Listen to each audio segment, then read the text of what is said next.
Buenos días, no tardes ya a todos. Me da mucho gusto iniciar este año con una participación de nuestro seminario que teníamos programada para la última sesión del año anterior, del 25, pero como ustedes saben, por razones diversas no pudimos llevarla a cabo. Así que se reprogramó para el día de hoy. Yo deseo que la gente que nos ha seguido hasta entonces continúe y agradecemos desde luego a la gente que está aquí presente en la ENA, que han mantenido este interés en nuestro seminario. El día de hoy toca la presentación de un trabajo muy entrañable, muy interesante de la doctora Angélica García Estrada. Quiero introducirla. Angélica es una artista visual, ceramista, investigadora y docente con formación interdisciplinaria en diseño, artes visuales y antropología. Es doctora en antropología física por la ENA, donde desarrolló una investigación sobre la precarización de las prácticas artísticas y los cuerpos sensibles de mujeres artistas en la Ciudad de México. Cuenta con una maestría en artes visuales por la Academia Nacional de Arte de Noruega. Tiene un nombre impronunciable, así que no lo diré, así como formación técnica de cerámica y licenciatura en diseño de la comunicación gráfica. Su práctica articula creación artística, investigación etnográfica y docencia en diseño, con énfasis en el cuerpo, la experiencia sensible y la materialidad, eje desde el cual se inscribe la reflexión que presenta el día de hoy. Ha sido profesora de la Universidad de Anáhuac, la Universidad Iberoamericana, el Tecnológico de Monterrey y ha participado en congresos y coloquios internacionales, así como en exposiciones nacionales e internacionales. En realidad, el trabajo de Angélica es un gran trabajo que perfectamente articula los grandes temas que hemos venido discutiendo en este seminario. Así que estoy segura que va a ser un trabajo que no solo generará preguntas, sino inspirará a muchos estudiantes a quienes hemos dirigido este seminario particularmente a que pues crean otras preguntas y nuevos acercamientos al cuerpo y las emociones dentro de la antropología física, de la antropología en general y de otras disciplinas afines con quienes estamos dialogando en estos grandes temas. Agradezco mucho su participación, su presencia y le damos la palabra a Angélica para que nos exponga su trabajo. Gracias. Muchas gracias, Jos. Muchas gracias por la invitación, Tomás. Estoy muy honrada de estar esta tarde aquí. Voy a presentar una etnografía que hice como parte de mi investigación doctoral en esta H institución, eh, que se desarrolló con un grupo de artistas visuales que trabajan en la Ciudad de México.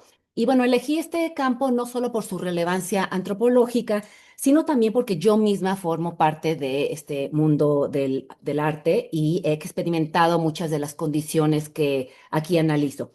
Esta cercanía no fue un obstáculo metodológico, sino al contrario, para mí se volvió una condición que exigió buscar herramientas analíticas específicas para poder mirar de nuevo lo que parecía familiar. Bueno, esto es, ay, no lo puedo, no lo puedo Cambiar. cambiar. Ah, Tomás, ¿cómo? Ahora que lo hice como grande, pues ya no lo puedo. Yo creo que lo vamos a tener que poner en chiquito. No. ¿No, verdad? Carajo. Sí, está raro. Disculpas, disculpas. Pero ve, ya no puedo. Ah, sí. Sí se puede. ¿Qué pasó? No sé. Bueno, disculpas. Esto es lo que vamos a ver. En este trabajo propongo el concepto de doble precarización. Por un lado, la precarización estructural que atraviesa a quienes se dedican al arte en un país donde su trabajo rara vez se remunera de manera justa. Y por otro lado, una precarización específica que afecta a las mujeres artistas dentro de estructuras patriarcales que regulan sus cuerpos, sus emociones y sus posibilidades de existir públicamente. Eh, Voy a dar una especie de marco teórico antes de empezar a lo que, bueno, a lo que es más importante, que es la etnografía. Vamos a ver Bueno, después el cuerpo experiencial, las emociones, después la etnografía, que es a lo que más tiempo me voy a dedicar. Por último, ya la conclusión. ¿Me pueden decir si están viendo mi presentación, por favor? Sí, todo bien. ¿Sí? Muy bien. porque yo no la veo. Muchas gracias. Bueno. Para contextualizar, yo quiero traer la voz de una de las artistas visuales con quienes trabajé. Lo voy a leer textualmente, a ver si es, bueno, si pueden poner mucha atención. En la Ciudad de México, la precariedad del artista está muy fuerte.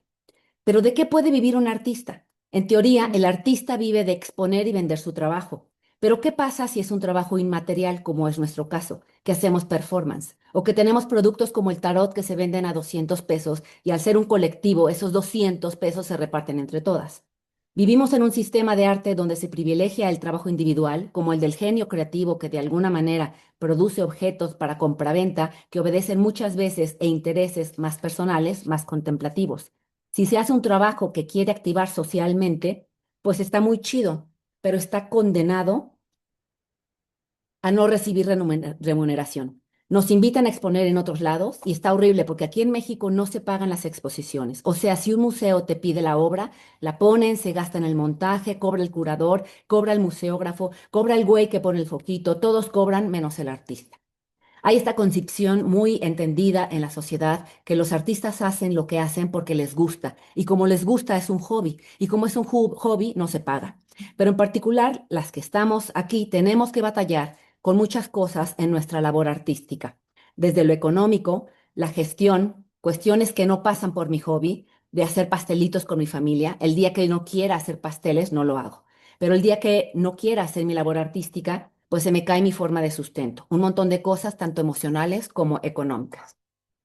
Bueno, esta afirmación no es solo la descripción de las condiciones laborales, sino es una puerta de entrada para comprender cómo la precarización artística afecta a los cuerpos, en las emociones y a la vida cotidiana. Y desde ahí es que se construyó esta investigación.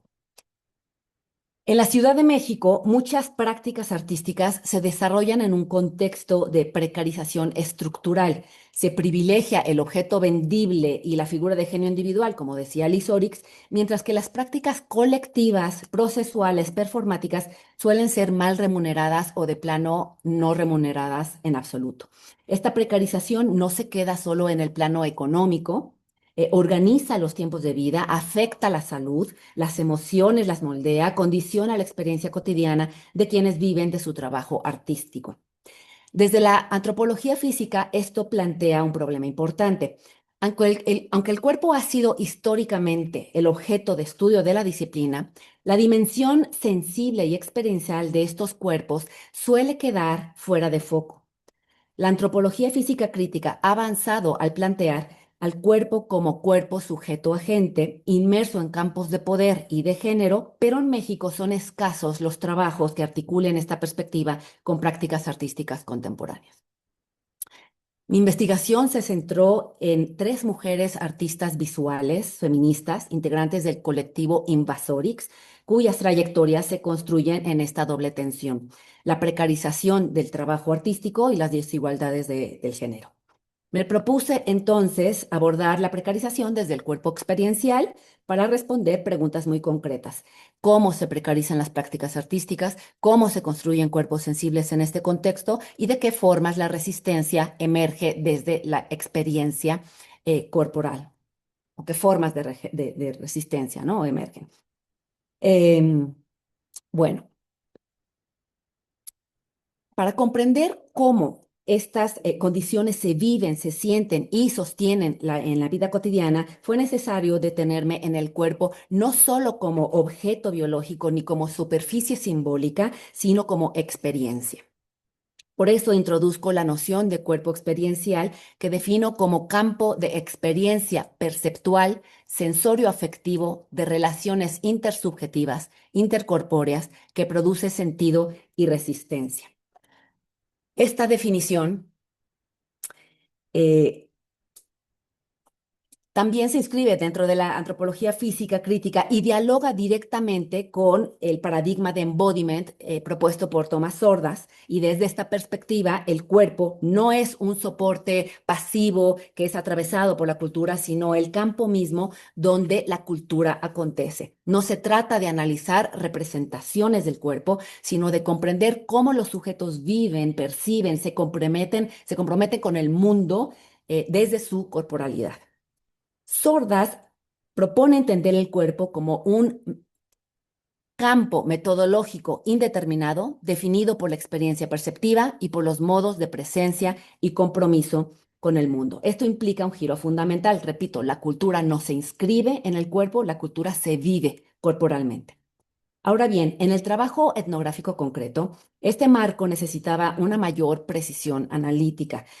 Lo que observé en el campo no fue solamente que las artistas encarnan, incorporan condiciones estructurales como la precarización, sino que esas condiciones se organizan a través de experiencias sensorio-afectivas específicas, compartidas y narradas, que adquieren formas muy precisas en la práctica cotidiana. Aquí resulta clave el circuito hermenéutico propuesto por Ramírez, que articula sentir, decir, pensar y hacer como un continuo. Desde la antropología física crítica, este circuito no describe etapas separadas ni jerarquizadas, no se siente primero para después pensar, ni se piensa primero para después actuar. Sentir, decir, pensar y hacer ocurren de una manera entrelazada y constituyen un mismo proceso experiencial. Este punto es fundamental para entender el cuerpo experiencial. En las prácticas artísticas que analizo, el conocimiento no se produce únicamente en el discurso reflexivo ni en la verbalización posterior a la experiencia. Se produce también y de manera central en el hacer, en el gesto, en la repetición, en la improvisación, en el ajuste corporal frente a situaciones concretas.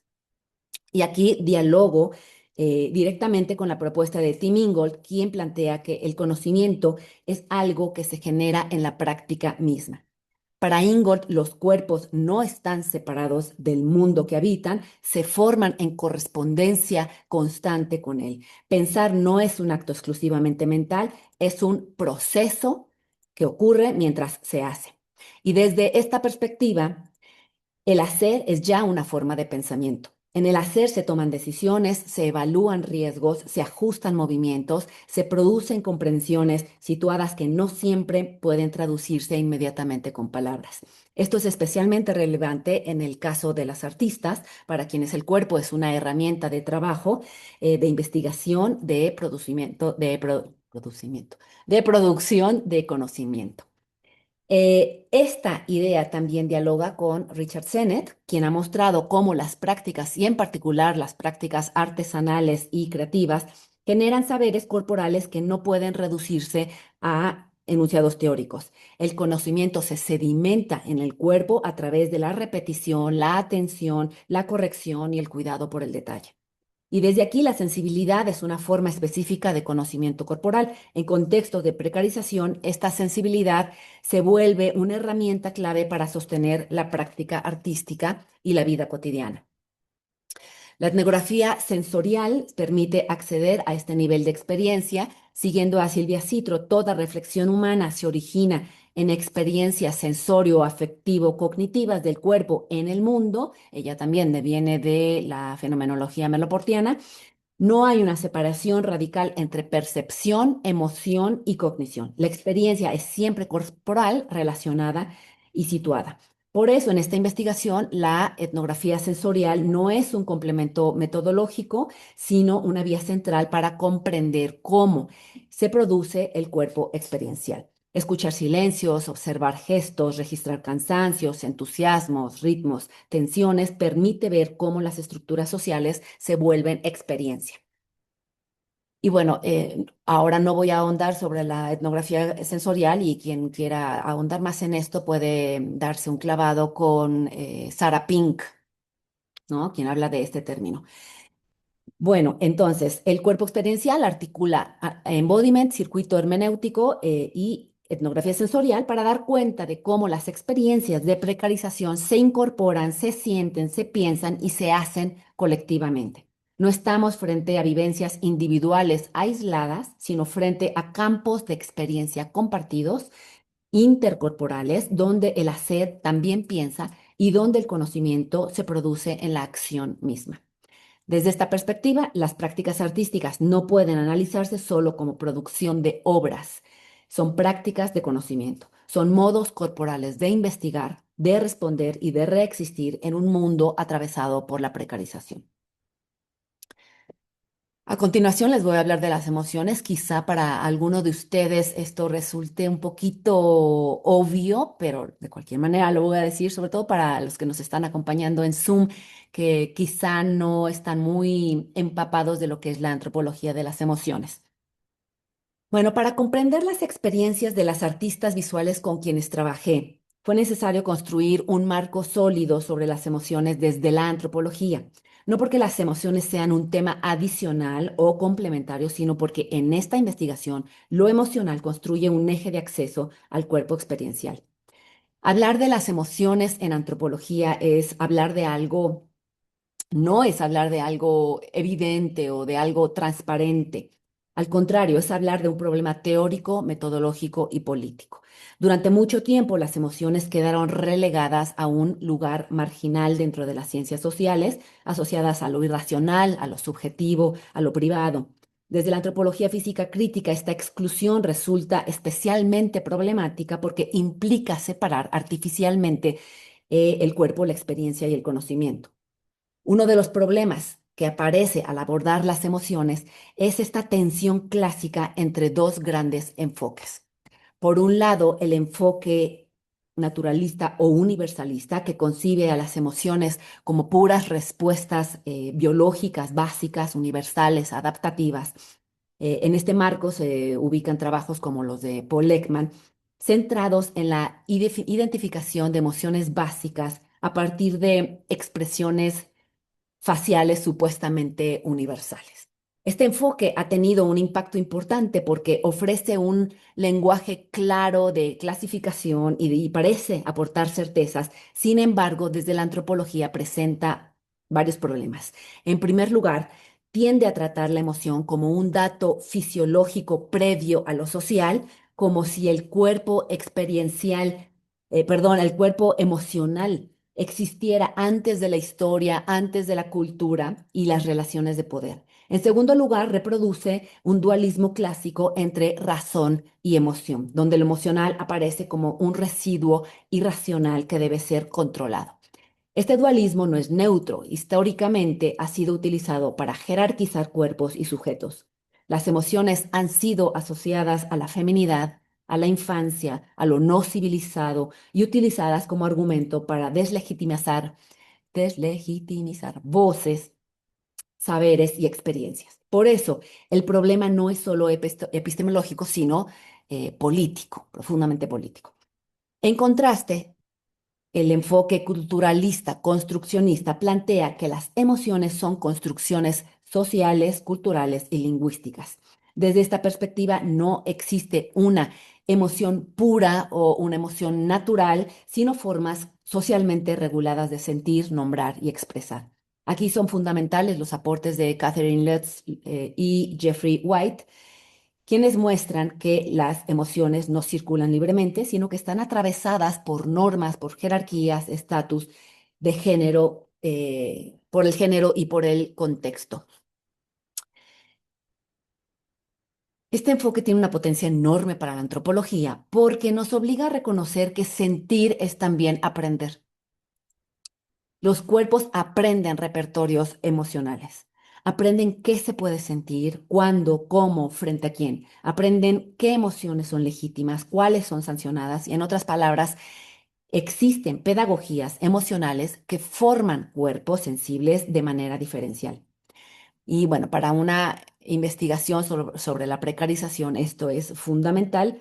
La precarización no solo estructura las condiciones económicas, sino también legitimidades emocionales. Hay emociones que se vuelven impropias dentro del campo artístico. El enojo, por ejemplo, puede ser leído como conflicto, la tristeza como debilidad, el cansancio como falta de vocación. Otras emociones como la pasión o el sacrificio son celebradas y utilizadas para justificar la falta de remuneración. Sin embargo, el enfoque culturalista tampoco es suficiente si se entiende de manera reduccionista. Pensar las emociones solo como discursos o como construcciones simbólicas corre el riesgo de desmaterializar la experiencia corporal. Aquí es donde se vuelve indispensable una perspectiva desde el cuerpo.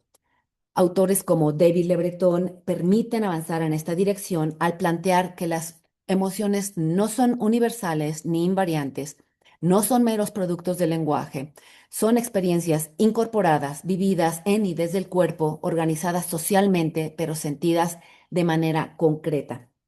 Siguen lógicas eh, personales y sociales al mismo tiempo. Y en esta misma línea, Alberto Surrayes plantea una crítica más radical. Incluso la distinción entre el sentir y el pensar puede ser una imposición de ciertos marcos occidentales. En muchos contextos, esta separación simplemente no opera. Sentir, pensar y actuar forman parte de un mismo movimiento. Esta idea central es central para una antropología del cuerpo porque impide tratar a la emoción como una esfera separada de la cognición. Las emociones no son un objeto que se observa desde fuera, son una dimensión constitutiva del cuerpo experiencial para comprender cómo los cuerpos se organizan, se sostienen, se desgastan y se activan en contextos específicos. Este punto se vuelve aún más claro si incorporamos la propuesta de Sarah Ahmed. Ahmed plantea que las emociones no residen dentro de los sujetos, como estados internos, sino que circulan entre cuerpos. Las emociones se mueven, se adhieren, se deslizan, producen cercanías y distancias, orientan los cuerpos en el espacio social. Desde esta perspectiva, la emoción deja de ser privada para convertirse en relacional. La emoción construye un nosotros y define un ellos. Organiza alianzas, rechazos, solidaridades y exclusiones. En contextos de precarización, esto es clave porque las emociones no solo reflejan condiciones estructurales, las organizan.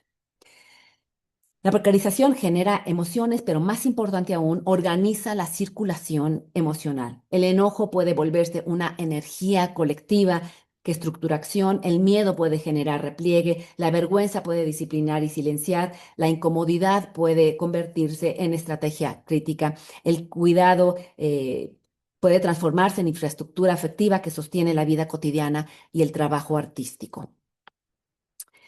Aquí resulta útil la noción de comunidades emocionales propuesta por Barbara Rosenwein.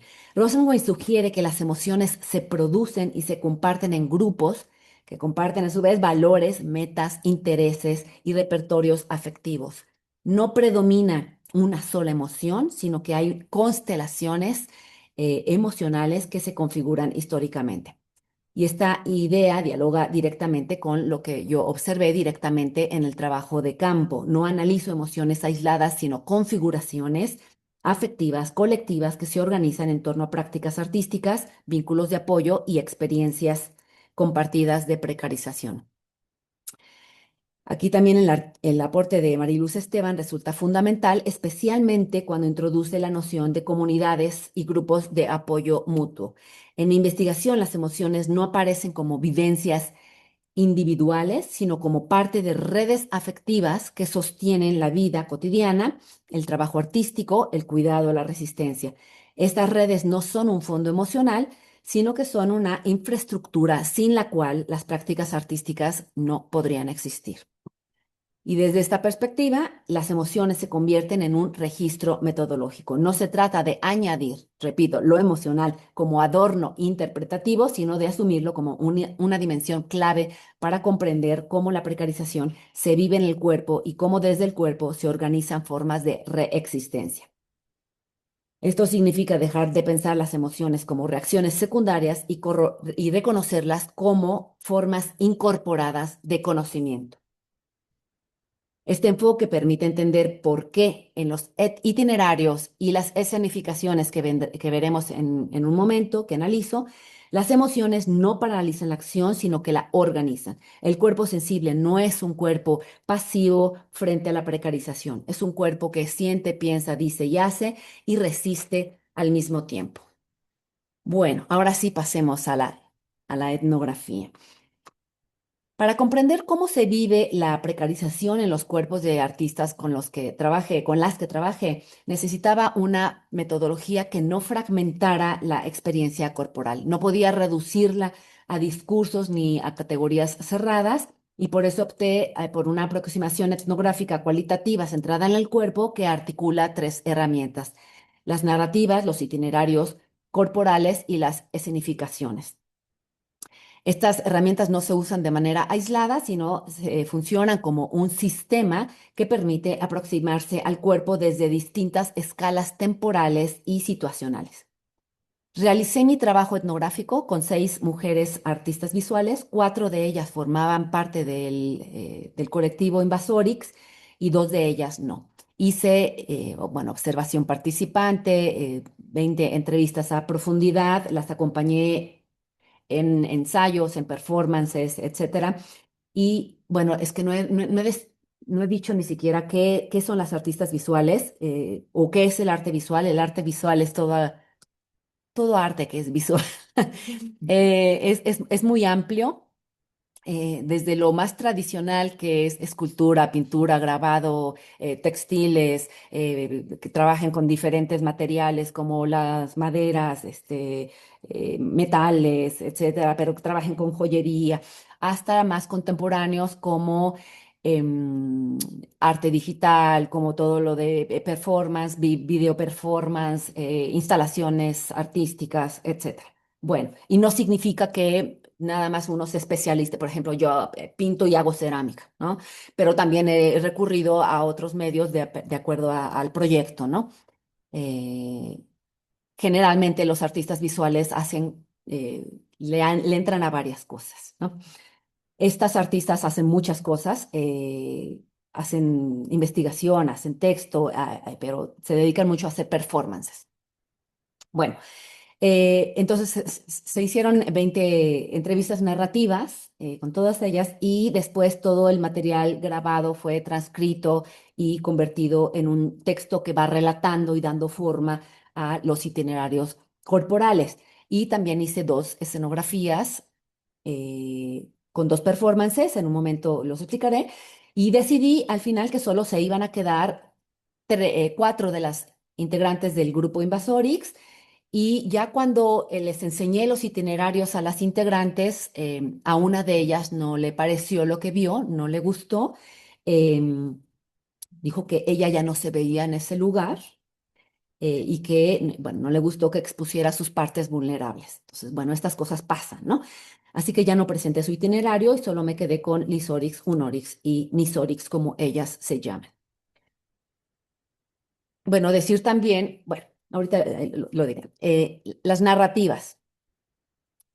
Una vez que establecí el marco del cuerpo experiencial y comprendí la centralidad de las emociones como dimensión incorporada del conocimiento, fue necesario preguntarme cómo acceder empíricamente a estas experiencias, o sea, cómo escuchar el cuerpo sin reducirlo a un discurso, pero tampoco sin prescindir de la palabra. Y aquí entran las narrativas como herramienta metodológica central, y es lo que me enseñó la doctora Ramírez.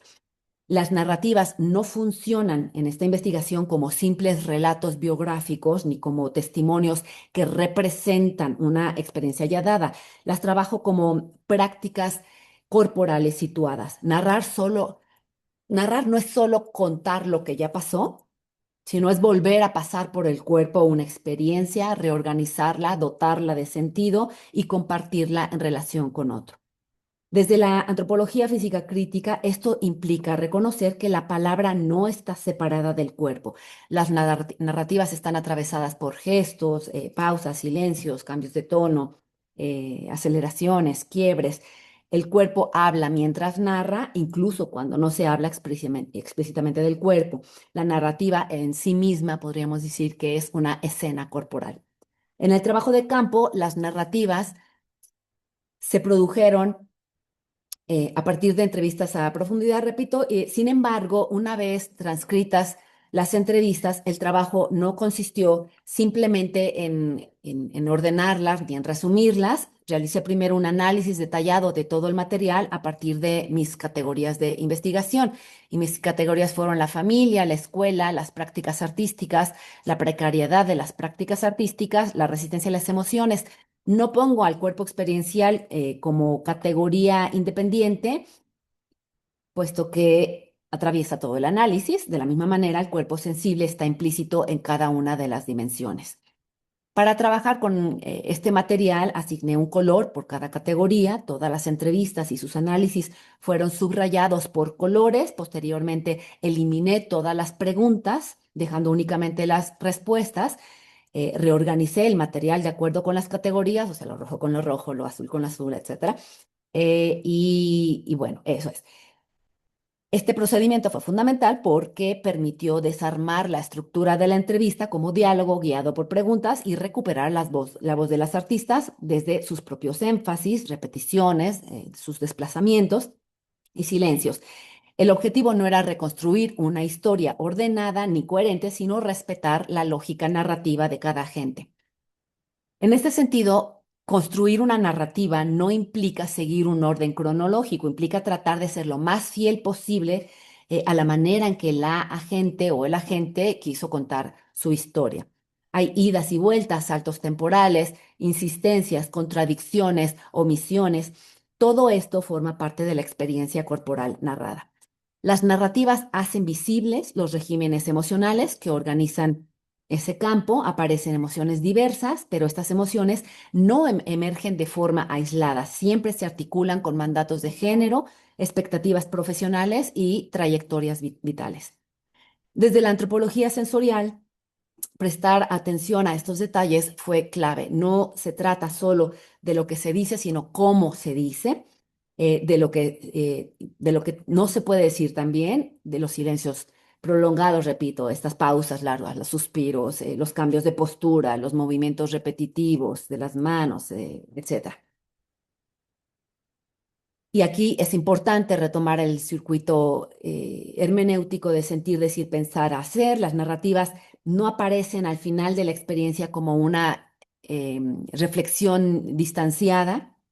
Muchas veces al narrar, las artistas descubren algo de lo que no se habían formulado antes, que de cualquier manera van a ver que estas artistas son mujeres muy leídas, muy, bueno, dos de ellas tienen maestría y una doctorado. eh, Se ve que han reflexionado muchísimo sobre lo que yo les he preguntado. Bueno, a pesar de eso, también hay de repente, ay, no me había puesto a pensar en eso, ¿no? Como dices. Em, pero se ve que han reflexionado mucho y que en sus prácticas artísticas ellas están poniendo en práctica todas estas ideas de género, etcétera. Bueno, desde ese sentido, ellas no nada más están describiendo la experiencia corporal, sino la están produciendo. Son espacios de elaboración, de ajuste, en algunos casos de resistencia. Nombrar el cansancio, el enojo o la incomodidad permite que estas emociones se vuelvan compartibles y por tanto políticamente relevantes. Para comprender cómo las experiencias de las artísticas se despliegan y se transforman a lo largo del tiempo, fue necesario construir otra herramienta analítica, los itinerarios corporales. Bueno, no lo he dicho, yo hice una estancia doctoral en el País Vasco, en la Universidad del País Vasco, y bueno, aprendí de Mariluz Esteban los itinerarios corporales y de Miren Urquijo las escenificaciones. Bueno, a partir de las narrativas construidas, elaboré los itinerarios corporales retomando la propuesta de Mariluz Esteban, Los itinerarios corporales permiten seguir procesos largos. O sea, no se detienen en un momento específico, sino muestran cómo el cuerpo se va constituyendo a lo largo del tiempo en relación a estructuras sociales, prácticas artísticas, afectos y condiciones materiales. Hablar de itinerarios implica asumir que el cuerpo no es estable, el cuerpo cambia, se tensa, se desgasta, se recompone, aprende estrategias para sostenerse. Los itinerarios permiten observar estos movimientos, estas transformaciones y estos ajustes que no siempre son visibles en una escena puntual. Los itinerarios implican pensar el cuerpo como proceso y no como estado. El cuerpo no es algo fijo que luego vive experiencias, es algo que se va haciendo en relación con ellas. Esteban define a los itinerarios corporales como procesos vitales individuales, pero que nos remiten siempre a un colectivo, que ocurren dentro de estructuras sociales concretas y en los que damos toda la centralidad a las acciones sociales de los sujetos entendidas como prácticas corporales. Algo que me parece especialmente importante de la propuesta de Esteban es que, a diferencia de otros enfoques que separan de manera tajante la teoría de la metodología, en los itinerarios ambas dimensiones se entrelazan. La teoría no parece como un marco abstracto, ¿no?, previo, sino que se va comprendiendo a medida que los itinerarios se van, a medida que se recorre el itinerario. El lector entonces entiende estos conceptos al verlos contrastados con la experiencia concreta, o sea, con los datos. En la construcción de los itinerarios comencé con una breve introducción para cada uno, donde se presenta al artista, se sitúa su trayectoria general, después describí a los espacios y los contextos relevantes, los lugares de formación, el trabajo, creación, encuentro y de acción. Finalmente desarrollé a los itinerarios corporales propiamente dichos, siguiendo cómo el cuerpo se ha ido configurando en relación con la precarización, las prácticas artísticas, las emociones y las redes afectivas. Los itinerarios corporales no buscan representar trayectorias individuales aisladas, y esto es muy importante. Son itinerarios situados en un campo social específico, el del arte contemporáneo en la Ciudad de México, atravesado por la precarización estructural y desigualdades de género. En ellos se observa cómo, frente a condiciones similares, los cuerpos responden de distintas maneras. Por eso siempre, bueno, más bien responden de diferentes maneras, pero siempre en relación a trayectorias previas, con aprendizajes corporales previos y apoyos colectivos. Entonces, bueno, lo que voy a proponer ahora es que leamos juntos ciertas citas, vamos a leer algunas partes de los itinerarios corporales para que vean cómo es que se construyen, cómo es que al menos yo los construí. Ah, pero es que aquí, esperen tantito. Dígame, por favor, si ustedes leen bien el texto. Sí. Sí. ¿Sí? Sí. Perfecto. Entonces, bueno, aquí empiezo con con la descripción de cada una de las personas, de las agentes, ¿no? En este itinerario, empezamos por Lysorix. En este itinerario, Lysorix narra cómo desde una temprana edad percibió que se reproducían dinámicas hostiles. Primero se referirá a la escuela, en particular al comportamiento de los niños. Después hablará de otros ámbitos. A pesar de que ninguna de mis preguntas fue encaminada a la violencia, es un tema que aparece constantemente en su narración. Ella describe cómo se dio cuenta que su cuerpo era diferente a los demás, era un cuerpo gordo. Relata momentos de la vida cotidiana que es confrontada con las exigencias del deber ser de la sociedad. Estas experiencias marcarán a su cuerpo y provocarán el nacimiento de una resistencia en él, una resistencia gorda. Sus prácticas artísticas serán motivadas por esta, poniendo al cuerpo gordo como su campo de batalla. El itinerario revela la experiencia de ser mujer para Lysorix, siempre vinculada con la violencia de género, con su corporalidad gorda y con su ser artista. Se aventura, perdón, a dedicarse al arte, pues ahí encuentra un espacio de pertenencia y de coincidencia con otras corporalidades. Por ello concibe al arte como generador de modelos otros de existencia. Sin embargo, vemos las dificultades por las que atraviesa al tener una profesión que no le genera los recursos suficientes para vivir, por lo que debe tener otros empleos. Esta situación la lleva a generar redes de apoyo. Con ellas declara poder sortear la precarización de las prácticas artísticas y considero que son en sí mismas un dispositivo de resistencia. Después doy la descripción del Isorix.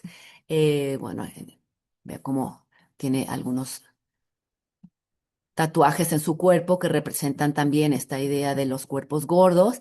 Y después cada una de las categorías, ustedes les pueden poner el título tal cual de la categoría o verse un poco más creativos, ¿no? Dependiendo de alguna cita textual de sus agentes, algo que sea como muy determinante de cada uno de ellos.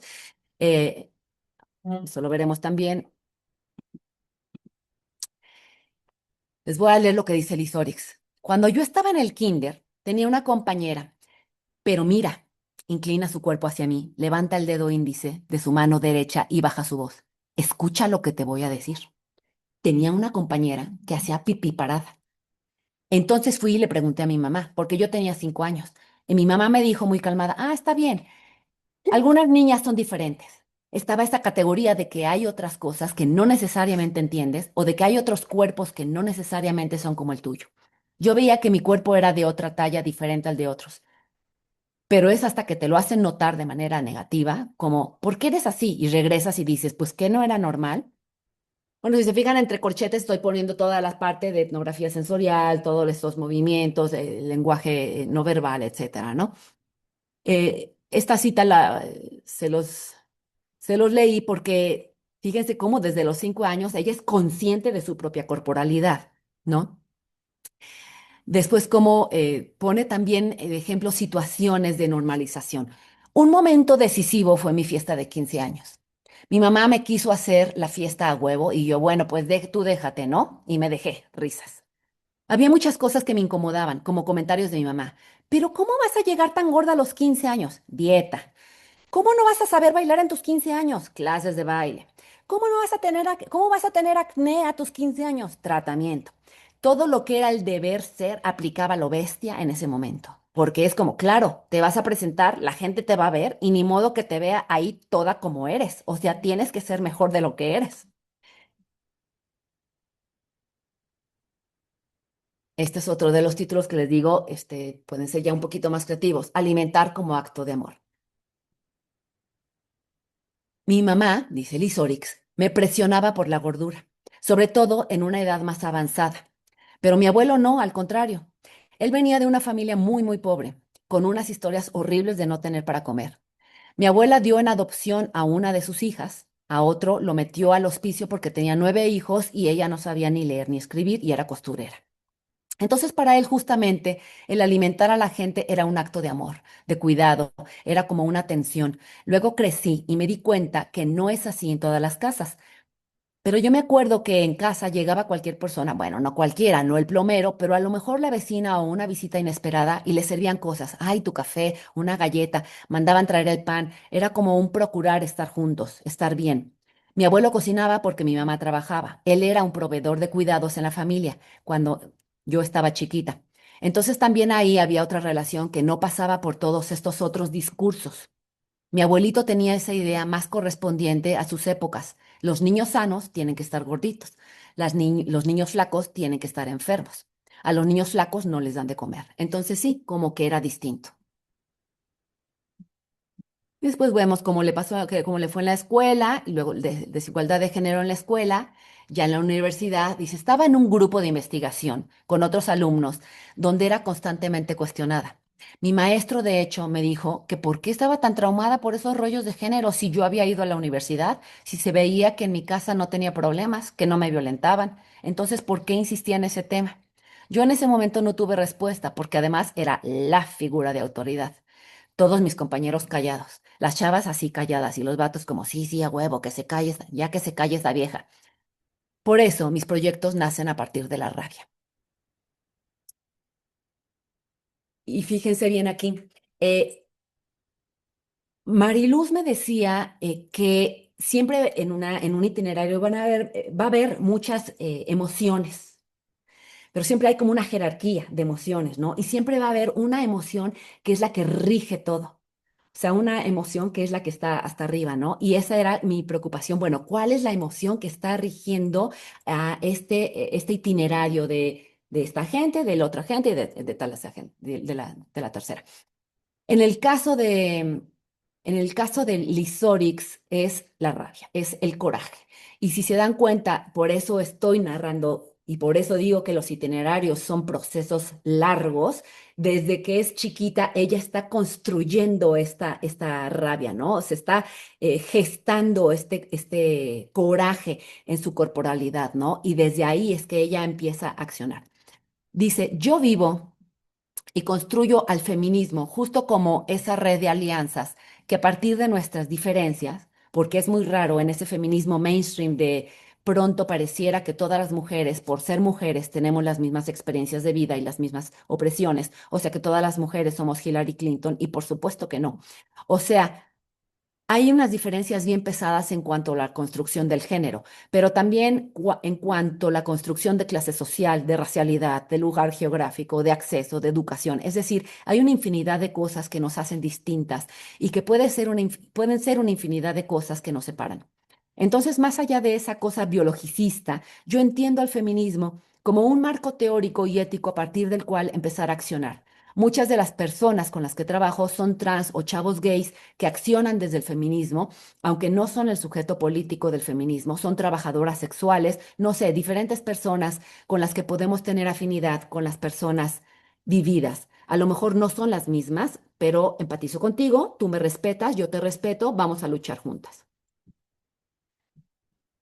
Las prácticas artísticas, el ruido feminista. Dice, no estoy segura de saber por qué hacía arte cuando empecé a hacerlo. Empecé por una intuición, siento que tenía cosas que decir, pero realmente ni siquiera sabía qué iba a decir. Después de mis años de escuela, empecé a tener la certeza de que una parte de la experiencia humana no estaba siendo representada en mi entorno. Por lo menos en mi entorno cercano yo no lo veía. La experiencia de las mujeres. El qué significa ser mujer. Yo sentía que a nadie le importaba qué significaba ser mujer en este mundo. Para mí era una cosa muy cañona y decisiva.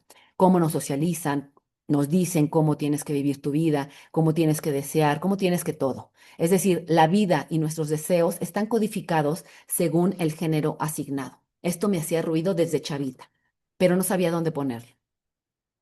Y después le pregunto, porque, bueno, Invasores hizo una canción, El Macho Intelectual, y yo le preguntaba por esa canción y me contesta que Nacho Intelectual nació de un coraje de años, un coraje entripado con el sistema, que denuncia el machismo en el medio del arte y de la intelectualidad. Ha sido un hit mundial porque al final pensábamos que era un fenómeno muy de nuestro contexto, de nuestra escuela, sí, que solo a nosotras nos había pasado toparse con maestros machos que se quieren ligar a las chavas o con compañeros machines que se hacen menos a las compañeras o mismas compañeras machas, compañeras que también son machinas. Hemos tenido oportunidad de hacer esas pequeñas intromisiones, nos gusta pensarlas como ruido, como un ruido feminista, el cual llega, hace un poco de disturbio y se retira, dejando ciertas cosas desestabilizadas, ciertas cosas que nos interesan desestabilizar, como el patriarcado. Bueno, yo en mi tesis también pongo estos códigos QR donde se puede accesar a las canciones o a los performances, etcétera, ¿no? Performer gorda, porque ella también hace post-porno, siendo una performer gorda.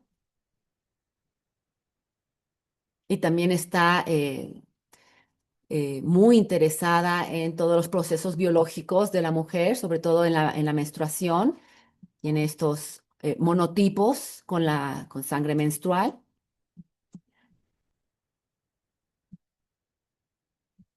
y cómo ha hecho comunidad haciendo posporno, precariedad en las prácticas artísticas. Bueno. Mi abuelo me cuidaba y era afectuoso, pero era un señor muy machín a la usanza tradicional, no era muy afectuoso. Teníamos una relación chida cercana, pero cada quien su onda. Si te la pasabas mal, te la pasabas mal tú sola en tu cuarto. Raro. Él tuvo varios hijos, adoptivos también, de sus parejas, pero cuando enfermó, todos se hicieron a un lado. Todos me decían que si él me había cuidado, a mí me correspondía cuidarlo. ¿Y cómo yo iba a decir que no? Pero siento que una de las razones por las cuales yo acabé en esa situación de ser enfermera 24 horas fue porque era artista. Mis tías me decían, pero tú no tienes un trabajo de verdad, tú no haces nada.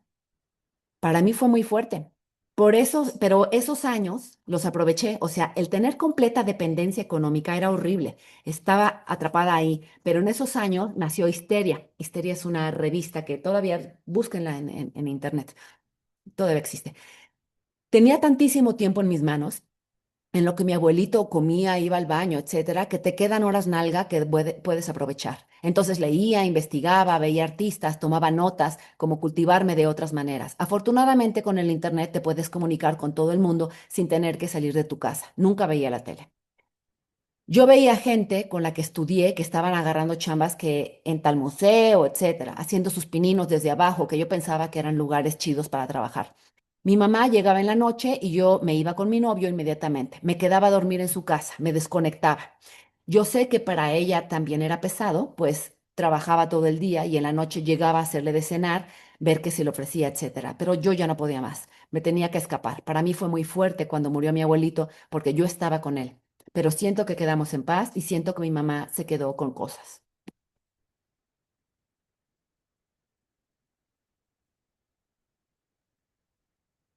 Bueno,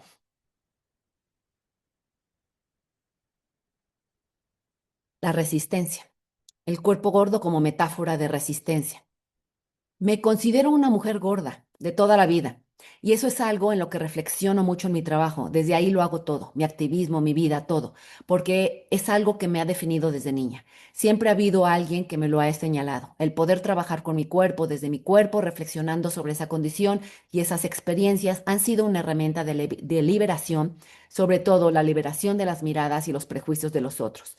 Esto me ha permitido entablar amistad con otros cuerpos, otras personas que habitan cuerpos no normativos, con personas maricas, como ellos mismos enuncian, con personas con algún tipo de discapacidad, donde hay puntos de empatía y de conexión. ¿Y cómo se ve que este cuerpo gordo, bueno, está con el coraje, ¿no? Como yo le pongo el coraje como el inicio de una vida de resistencia. Bueno, y como ven, también lo intercalo con teoría. Esa, bueno, no se la voy a leer. En el sistema del arte, esperan que te desbarates en el inter de acceder a todos los privilegios, becas, exposiciones, apoyos económicos, publicaciones. Está tan precarizado el trabajo artístico que si no aplicas constantemente para acceder a esos privilegios, no figuras, no vives de eso y a ver qué haces. Invasorix navega en esos terrenos, porque ni nos parece la manera de producción capitalista que hay dentro del medio del arte, como tampoco nos parecen los tráficos de influencias. Entonces tratamos también de denunciar estas problemáticas en los performances, hacer un statement, a lo mejor desde lo amable o lo gracioso, como jugar un poquito, pero como hacernos las marcianas locas, pero eso nos permite hacer cosas. Es que ellas utilizan muchísimo el humor como recurso. Eso es otro tema, ¿no? Y luego hice unos retratos de cada una de ellas, que de eso no hablaré. No me voy a adentrar tanto en el itinerario de un Orix, pero bueno, creo que ya se dieron cuenta más o menos cómo es que estoy construyendo los itinerarios. Voy a leer poquitas cosas ya de un Orix y de Nisorix, pues ya pobrecita, pero ya no voy a leer nada, ¿no? Entonces, bueno, un Orix. Este itinerario muestra el surgimiento de una resistencia a partir de sentir un disciplinamiento en el cuerpo, el cual ha provocado cuestionamientos en un Orix acerca de las exigencias impuestas por la sociedad. Ella ha notado que el salirse de esos disciplinamientos han provocado o pueden provocar, entre otras emociones, vergüenza en ella y o otros. La vergüenza está muy presente en su discurso y en sus prácticas artísticas. Ella lo maneja como una reparación de la vergüenza. Sin embargo, no es una emoción que haya sido el motor de toda su práctica artística, es decir, no en todas sus piezas ha tenido como objetivo reparar la vergüenza. Identifica que en su vida momentos clave en los que sintió esta emoción. A partir de ello, ha reflexionado sobre cómo las convenciones sociales nos condicionan para que seamos capaces de sentir vergüenza cuando hacemos algo indebido. Ella entonces ha sido, perdón, muy crítica de lo que pasa en su mundo y ha utilizado su cuerpo como lugar de desacato. Este desacato o resistencia está presente en sus prácticas artísticas, la define como una potencia de agencia que implica conciencia y voluntad. Utiliza la performance como medio idóneo para poner el cuerpo en desacato. Se constata en la dimensión emocional un fuerte componente de ansiedad, producto tanto de la precariedad en su trabajo como de su situación de migrante. Unoris es colombiana. Bueno, entonces la descripción de ella, de los lugares de encuentro, también un poco de historia, cómo le fue con la familia, la escuela, el disciplinamiento del cuerpo y cómo reparar la vergüenza. Dice Unorix, yo nunca recibí formación en performance, jajaja. Más allá de los referentes que te muestran en historia del arte, para nada. Nunca accedí a ningún espacio donde el cuerpo fuera una pregunta central. Yo llegué al performance de manera muy autónoma. Creo que el conflicto personal con el cuerpo es lo que te detona un montón de preguntas, que si decides trabajarlas a fondo, seguramente te empujan a desacatar. Yo tengo una relación muy consciente desde muy chica con el cuerpo. Una cosa con la autoridad, desde pequeña recuerdo, yo me crié, estudié en un colegio de monjas. Ya no tengo que decir cómo va la relación con el cuerpo y la feminidad, ¿no? Ríe. En ese sentido, yo siempre he sido una persona más bien tímida, aunque no lo parezca. Me acuerdo que en el colegio, cuando éramos muy chicas, nos llevaban a la misa. Yo no lograba entender ese acto de estar de pie muchas horas. Seguramente muchos otros niños tampoco. Yo sentía una imposición que igual sin cuestionamiento tenías que hacerlo. Y me podía tanto mi disciplinamiento que hubo una vez que recuerdo, que yo creo que ese fue mi primer performance inconsciente, ríe, que tenía ganas de ir al baño, pero como no se podía porque estabas en misa, tenías que quedarte ahí de pie. Y ya no aguanté más y me oriné. Me oriné en la iglesia. Tenía como 7 años.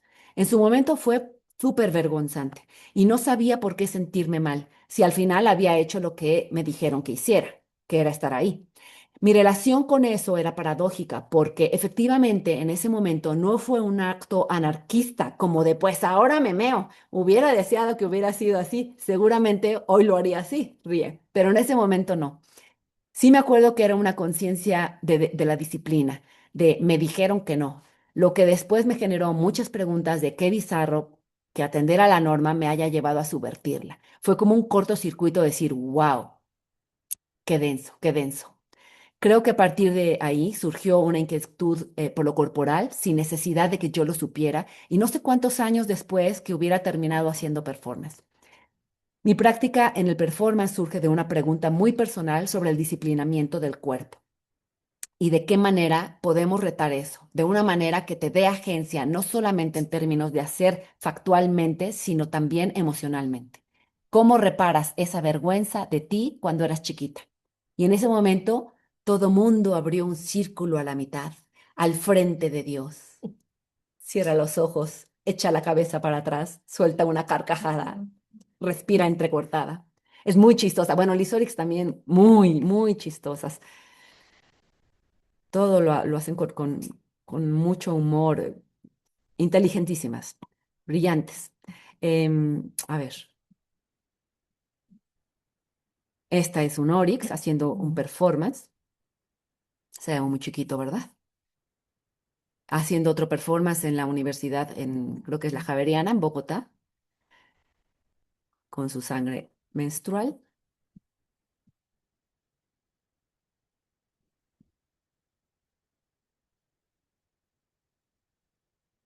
Y entonces todo este itinerario se va construyendo a partir de resarcir la vergüenza, ¿no? Y de el desacato. eh, el desdoblamiento para sobrevivir la precariedad. Una manera para un Oryx de reparar la vergüenza es poniendo el cuerpo como lugar de desacato y se puede constatar en sus diferentes manifestaciones artísticas y en su experiencia de vida. La performance es un medio idóneo para poner el cuerpo, sin embargo, ella lo considera desagradecido por el trabajo que implica y por el trato que recibe de los demás. Vamos a leer ya directamente esto que dice ella. Eso de reparar la vergüenza, creo que nunca lo había dicho, ríe, pero yo creo que al final sí se ha vuelto, a través de un posicionamiento ideológico y político, una manera explícita de poner al cuerpo como lugar de desacato. Eso ha pasado por diferentes cosas que he hecho a través de diferentes momentos, de experiencias corporales propias, a través de la enfermedad, de diferentes cosas, pero el lugar del performance es complejo. Y es algo que a mí me cuestiona mucho como performer feminista, pues ser performer me parece completamente desagradecido. O sea, tendrías que ser Bjork, jajaja, para que tú solamente tengas que llegar a hacer tu cosa e irte. Ahí se ven. Pero siempre digo que cuando te llaman a participar, pareciera que como tu cuerpo es más fácil, ya haz tu cosa y ahí te ves. Y no se preocupan por ciertos cuidados que a veces me parece paradójico que sí tienen los cuadros, como, ay, cuidado, el cuadro se nos cae. Entonces es algo que he vivido, obvio, desde el lugar cero protagonista del performance. Seguro, si yo fuera Marina Abramovich es la abuelita del performance, no estaría pensando en esta reflexión.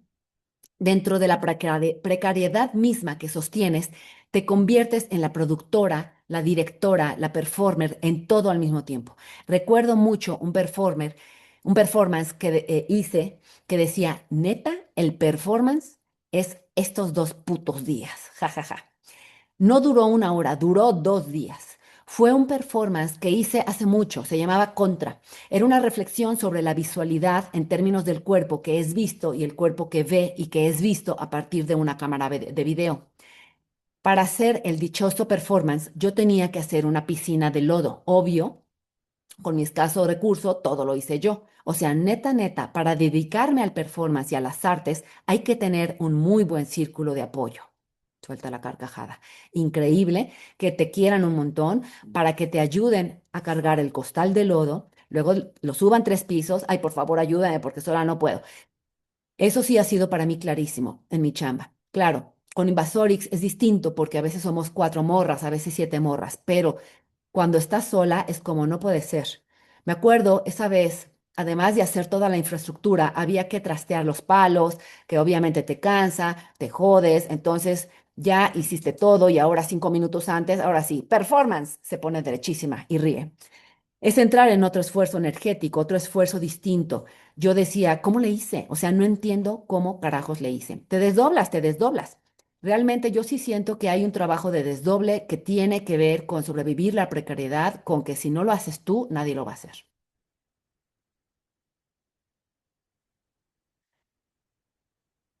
Mm. Pues sí, Inori se pregunta cómo reparar esa vergüenza que está ligada al disciplinamiento de su cuerpo y de su feminidad. Mm. El cuerpo como desacato sí lo podríamos pensar como una resistencia, sin duda, pero hay algo que me pasa con la palabra resistencia que no termino de cuajar. Quizás sea una intuición apenas, pero no sé por qué a veces me incomoda hablar de la resistencia en términos individuales. Cuando pienso en resistencia, siempre pienso en colectividad, en un cuerpo colectivo, que claro, esto después lo lo elabora más adelante. Yo creo que resistencia no es aguantar, es una potencia de agencia, implica tener conciencia sobre lo que está pasando. Yo creo que cuando aguantas, no necesariamente sabes qué estás aguantando. Definitivamente, yo creo que resistir implica voluntad en la medida que eres consciente frente a qué estás resistiendo. Cuando digo que a mí me hace más sentido pensar en la resistencia como algo colectivo, no es porque literalmente tenga que pasar grupalmente, que solo hay resistencia cuando hay un grupo de personas que están resistiendo con lo que están haciendo, sino más bien como que siento que tiene un espíritu colectivo, porque es reconocer que eso que a ti te está pasando a otra persona en condiciones similares de existencia le están pasando. Por eso creo que me interesa pensar la resistencia como una potencia que es colectiva, así seas tú sola en un espacio-tiempo individual.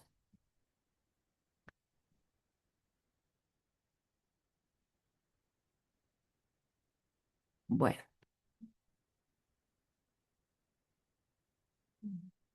Bien, esta fue, bueno, este es el retrato de un Oryx y ya de Denise Oryx, ya ella es una austriaca que también ha vivido cuestiones de machismo hasta en su misma universidad, en Viena. También es feminista, es la que le digo que es doctora y trabaja en Los Ángeles, en México, da talleres de lucha libre y de defensa a las mujeres en el MUAC, por ejemplo. Eh, Ella es la que tiene como estas cuestiones de contención para las demás integrantes de Invasorix. Ella es la que, como es la más grande, todas como que se apoyan en ella, ¿no? Bueno, hasta ahí los itinerarios. No sé si, ¿cómo vamos? Ve cerrando. Tienes 20 Ah, bueno, minutos. es que yo decía, es larguísima una ponencia de hora y media. Yo me quejé amargamente con Tomás y me dijo, no, no, no, hora y media y después media hora de preguntas. Pero entonces le vamos a cortar porque les iba a explicar cómo se hacen las significaciones, pero entonces esto ya lo vamos, que está muy interesante porque es justo ya el performance mismo.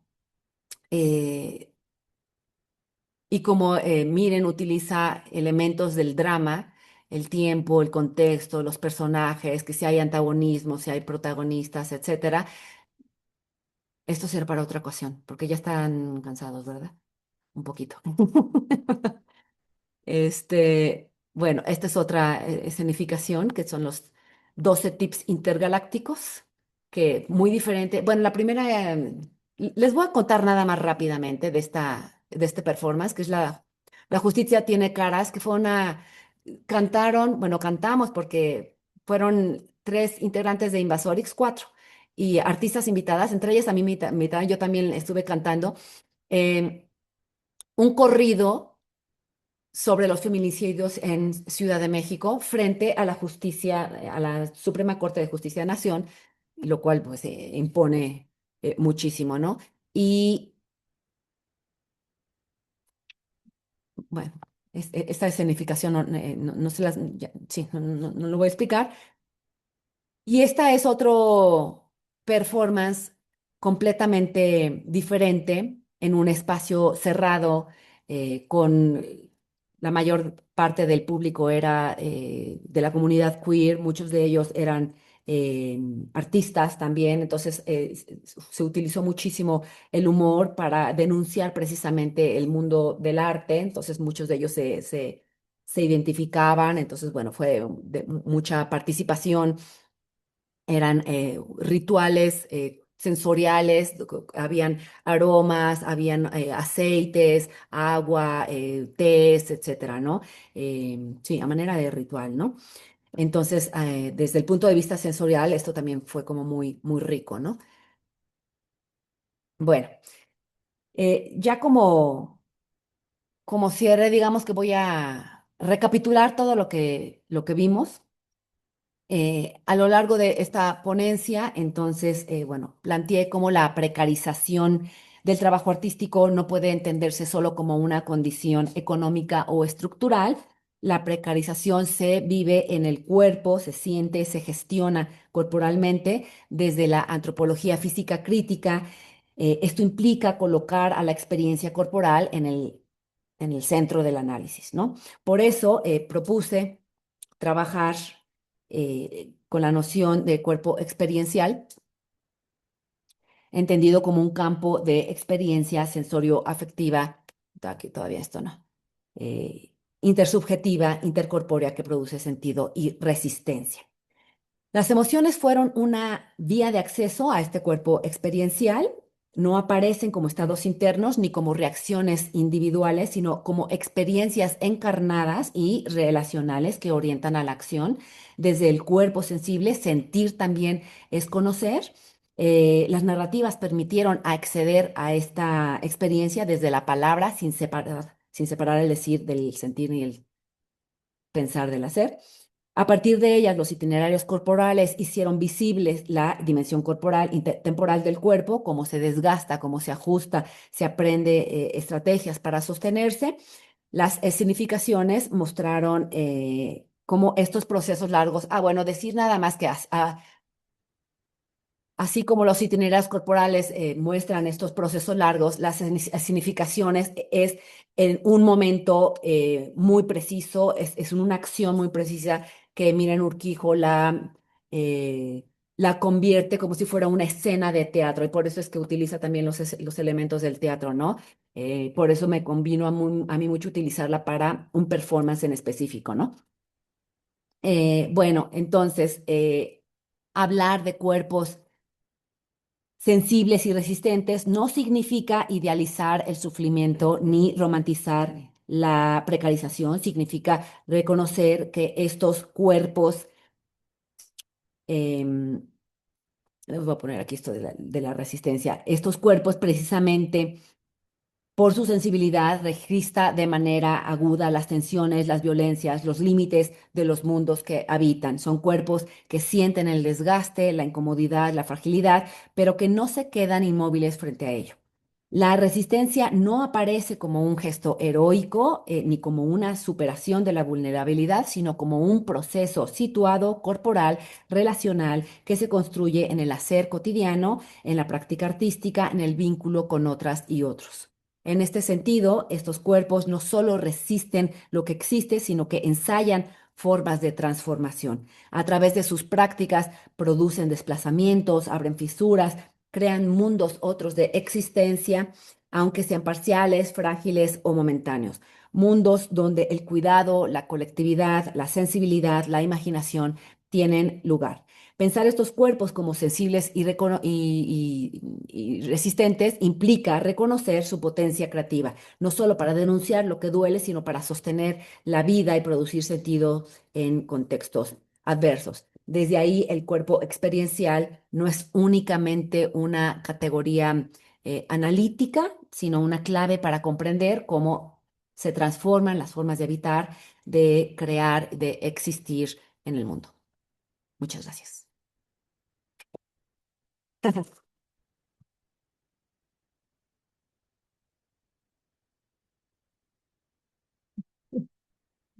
Muchas gracias, Angélica. Un recorrido muy interesante de tu tesis de doctorado, haciendo ahí algunas aproximaciones teóricas y empíricas que destacan pues lo más importante de tu trabajo. Te agradecemos mucho y ahora abriremos a la participación de los compañeros que están presentes y de los compañeros que están en línea para que hagan sus preguntas, sus comentarios sobre el trabajo de Angélica. ¿Alguien? A ver, por ahí. La gente de aquí. Anímense, anímense.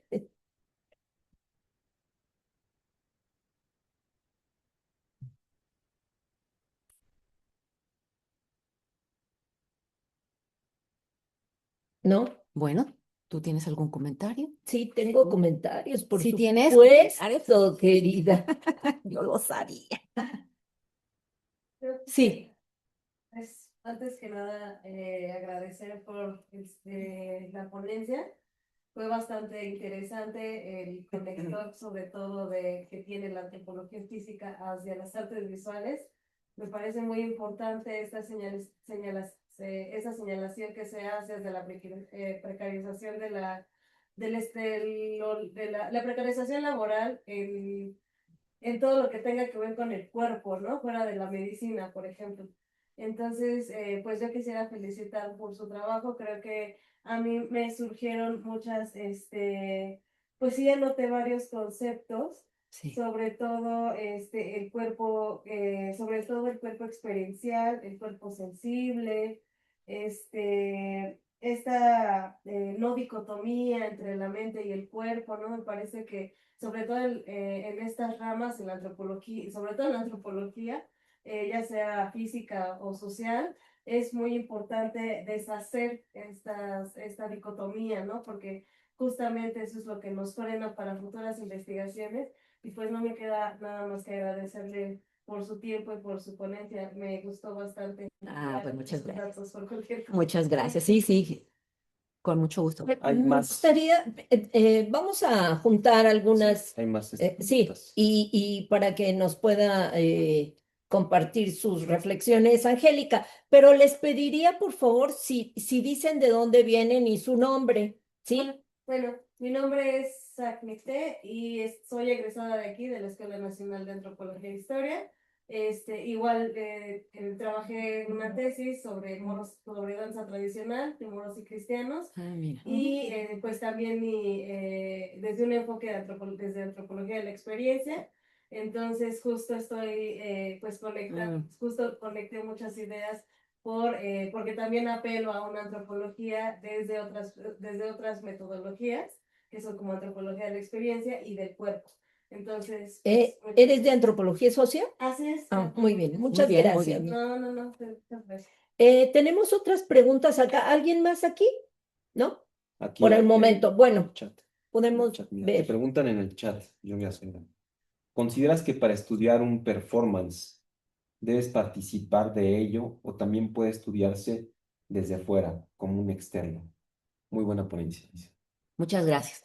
Híjole, qué lástima que no me dio tiempo de explicar las escenificaciones, porque justo lo que las escenificaciones se hacen también para tomar, objetivar situaciones socioculturales que puedan llegar a sernos muy familiares y tratar de explicarlas poniendo un distanciamiento.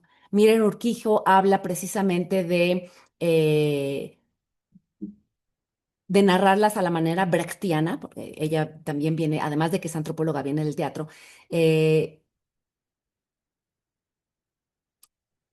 cómo yo describir esta situación, la puedo describir, pero que se entienda que es algo observable, pero al mismo tiempo que se vea algo raro, que se vea algo que puede ser discutible, analizable, que se pueda complejizar, que se pueda interpretar, ¿no?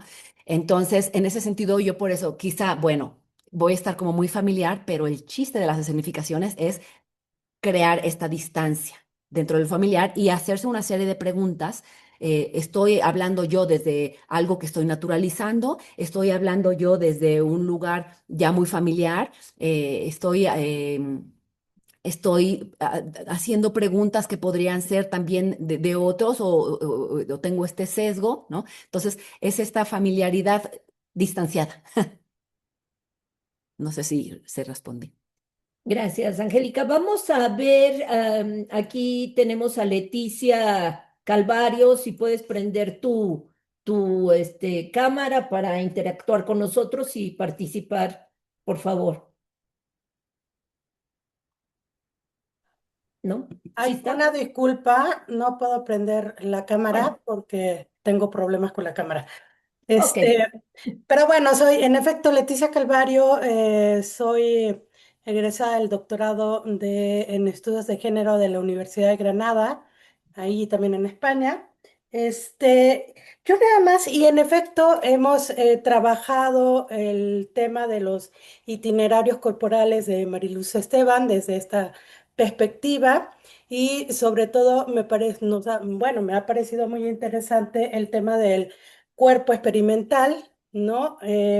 Sin embargo, siempre me he preguntado, y esto es lo que traigo ahorita a la mesa, es ¿dónde quedaría el tema de la individualidad del cuerpo? Es decir, hay esencialismos en la concepción del el cuerpo experimental, porque bueno, esto que plantea Mariluz Esteban, como el cuerpo dentro de la colectividad y el sentido que se le da dentro de la colectividad me parece muy importante y adquiere mucho sentido en la explicación antropológica, pero también en la explicación social y política, ¿no? Sin embargo, desde una perspectiva, digamos, si podemos llamarla así, filosófica, ¿cómo se podría percibir la individualidad del cuerpo o la esencialidad de los cuerpos si es que, lo hubiese desde una perspectiva de género, ¿no? De cómo lo conciben las propias mujeres. Gracias.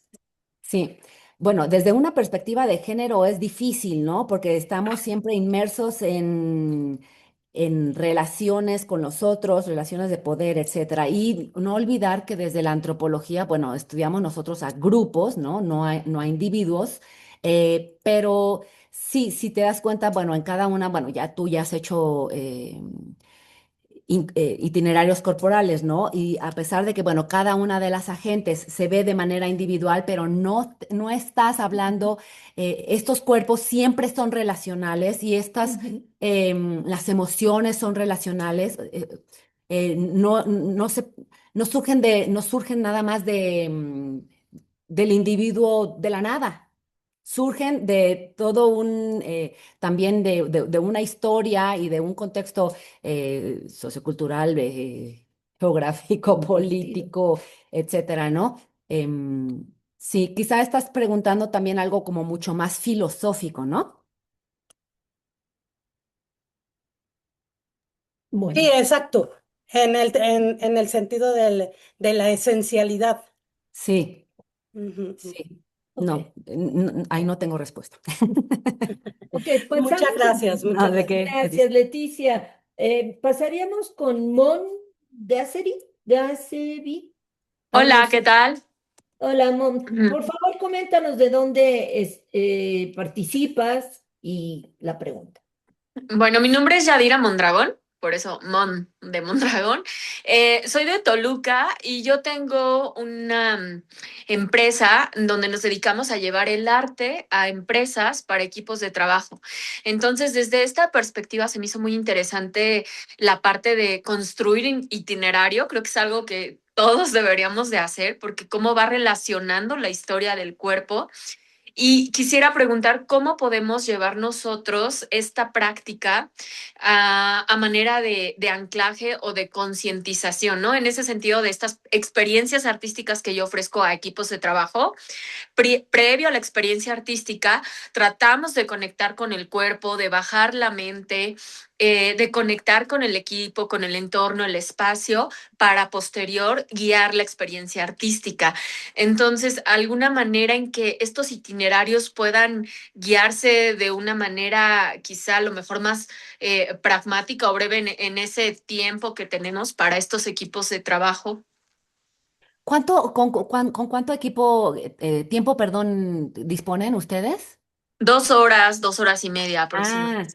sí es algo mucho más complejo, porque sí podrías hacer talleres, por ejemplo, pero digo, es muy difícil que un itinerario corporal lo puedas hacer en tan poco tiempo, ¿no? Definitivamente.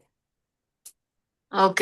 Creo que habrían otras herramientas que podrías utilizar más que los itinerarios, porque es como de más largo, Sí. implica una reflexión, interpretación y un análisis mucho más profundo.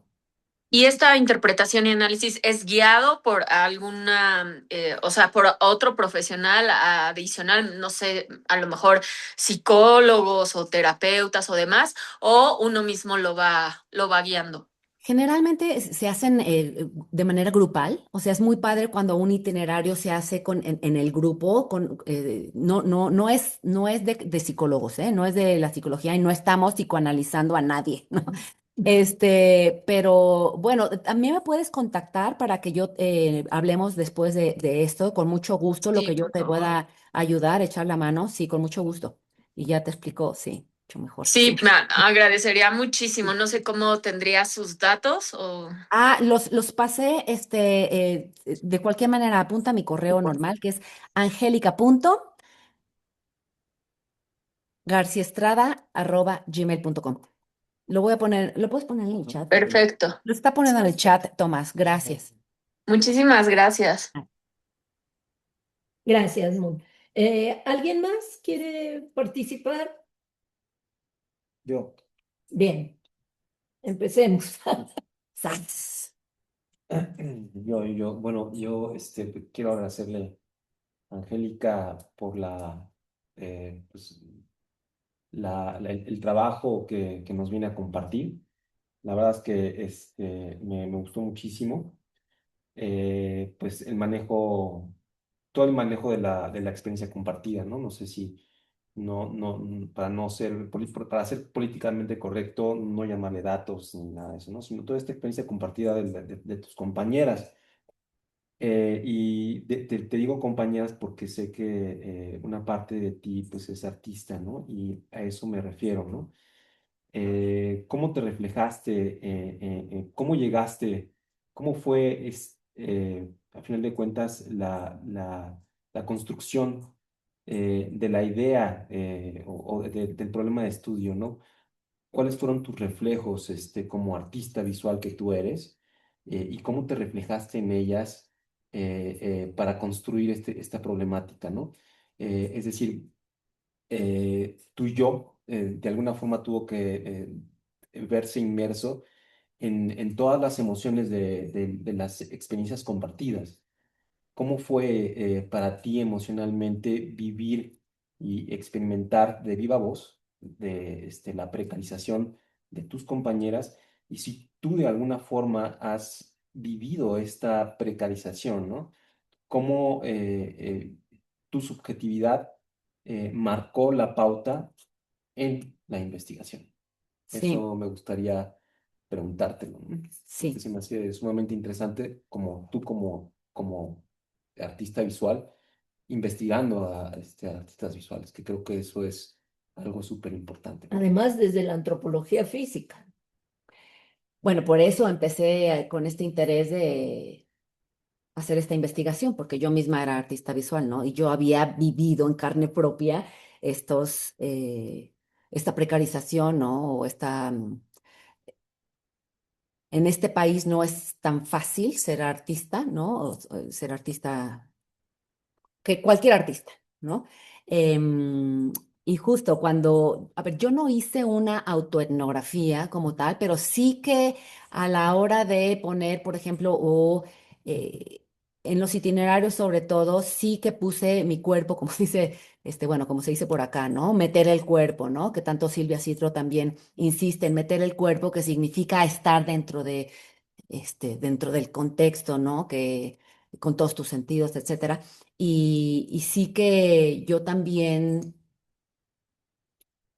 decía qué es lo que estaba sintiendo y con ellas, con mis colaboradoras, tuvimos mucha oportunidad de discutir lo que nos había pasado en el pasado y lo que nos pasaba en el presente, ¿no? Y cómo habían hecho para sortear algunas dificultades. Y al final, lo que yo concluyo en mi tesis es que gracias a las redes de apoyo mutuo es que ellas salen adelante, ¿no? O sea, gracias a estas colectividades.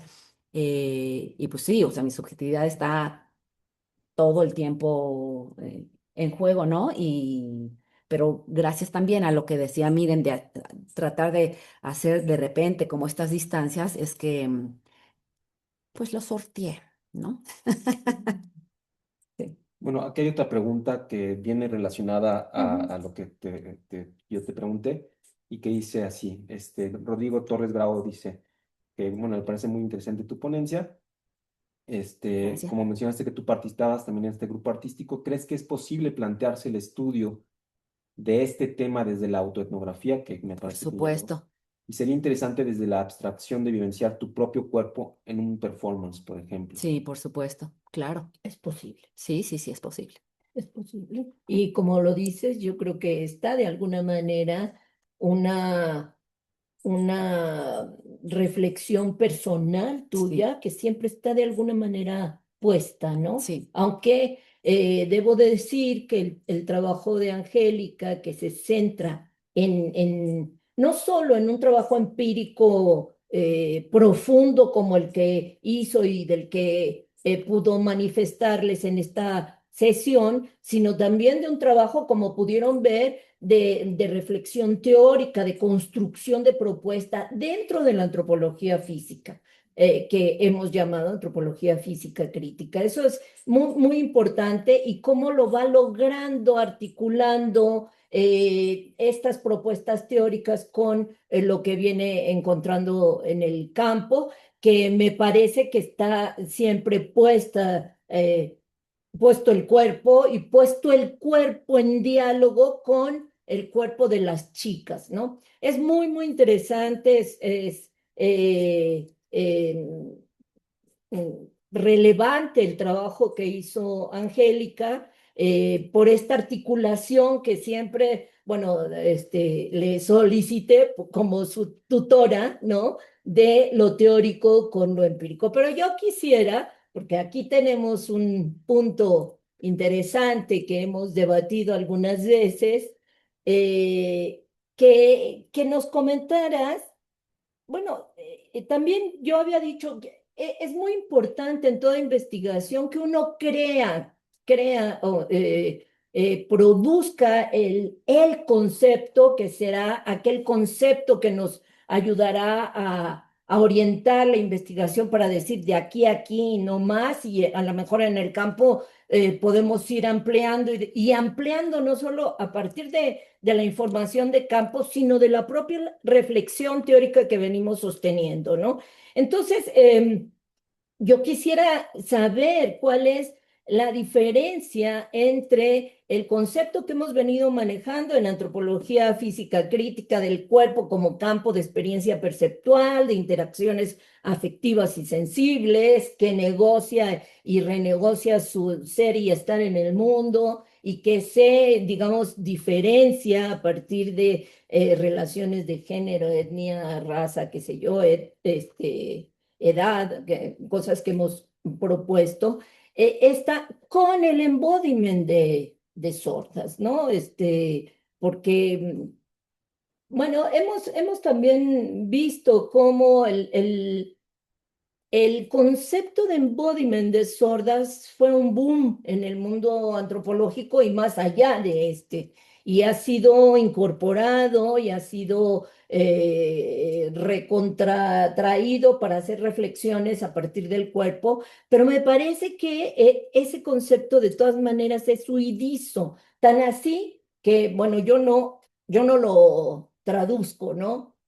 Yo prefiero llamarle embodiment, que como lo dicen en España, encarnación, ¿no? O sea, en fin, ¿cuál sentirías que sería la diferencia y cómo, porque siento que de alguna manera los articulas para andar, ¿no? Sí, bueno, de hecho yo Y, perdón, no, bueno, y es que pones tu concepto, pero también hay que decir que abrevas de este concepto en antropología física crítica, sí, ¿no? Que hemos sí, ensayado. y sí lo digo en Bueno, en la tesis.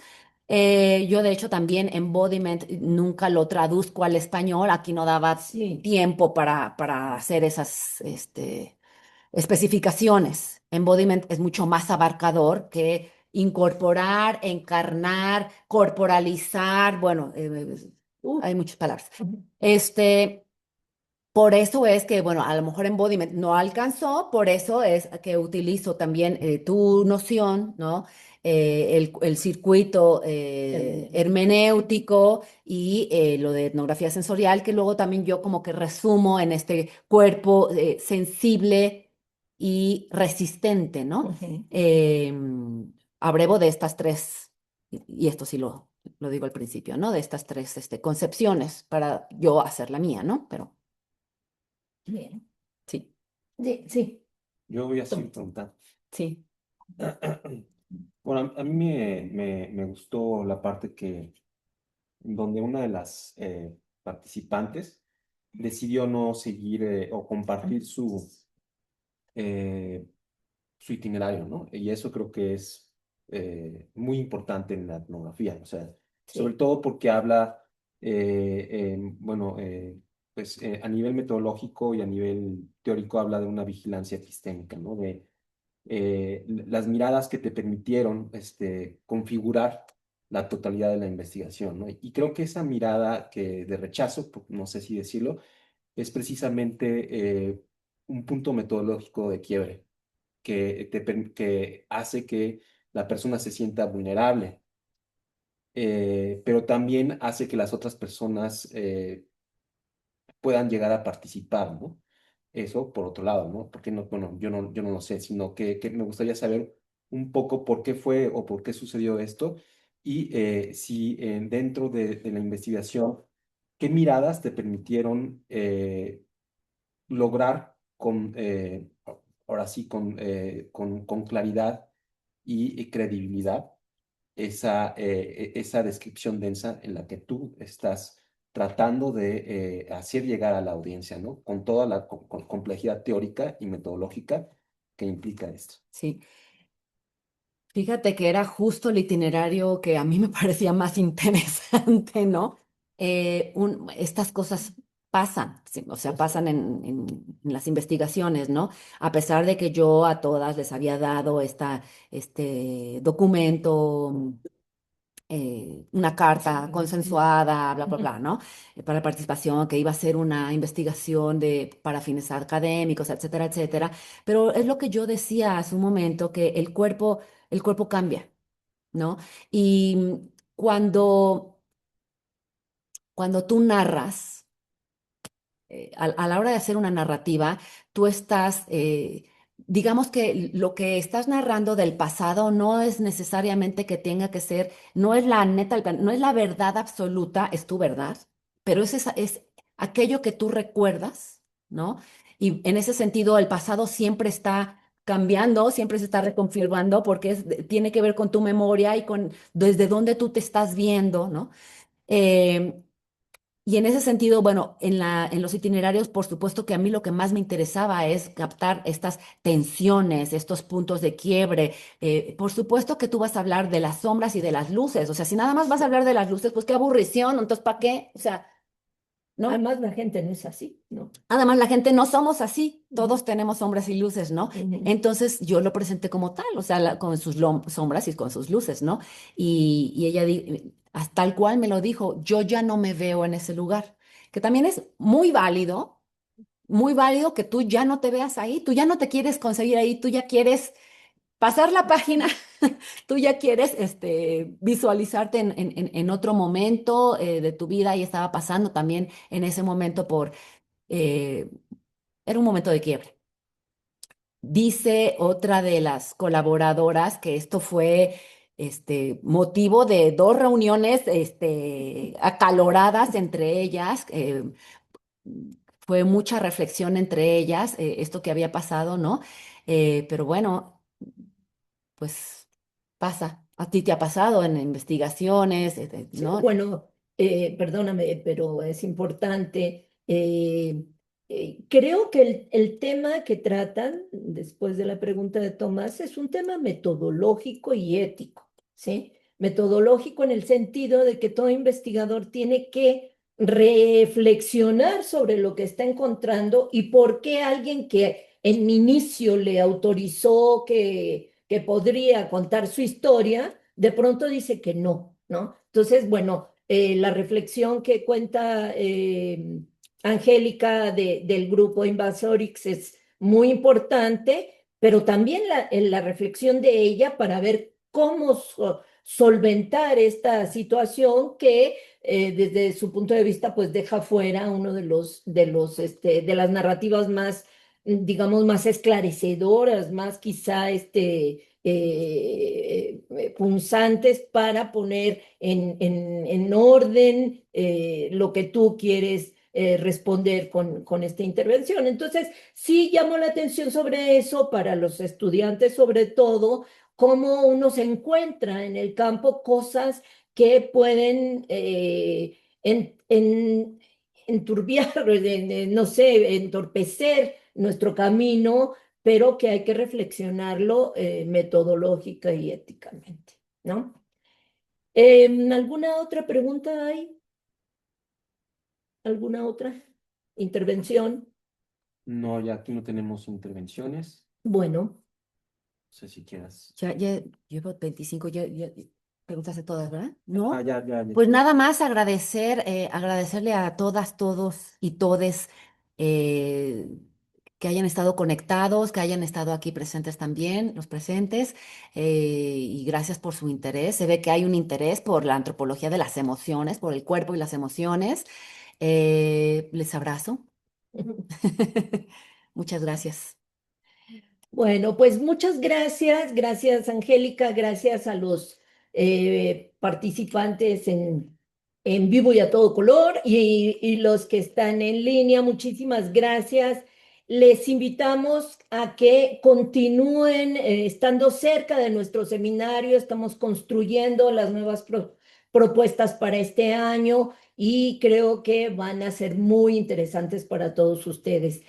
Queremos agradecer, pues, siempre la importante colaboración y participación en todo el ámbito administrativo y técnico del Observatorio Coyuntural Antropológico de OCA, quien nos ha cobijado todo el año anterior y que nos seguirá cobijando. Por favor, síganos, todas las participaciones que hace el observatorio son de alto nivel, así que también los invitamos a que sigan. Muchas gracias, Gastón, a todo tu equipo por toda la participación en esta y todo el apoyo para nuestro seminario.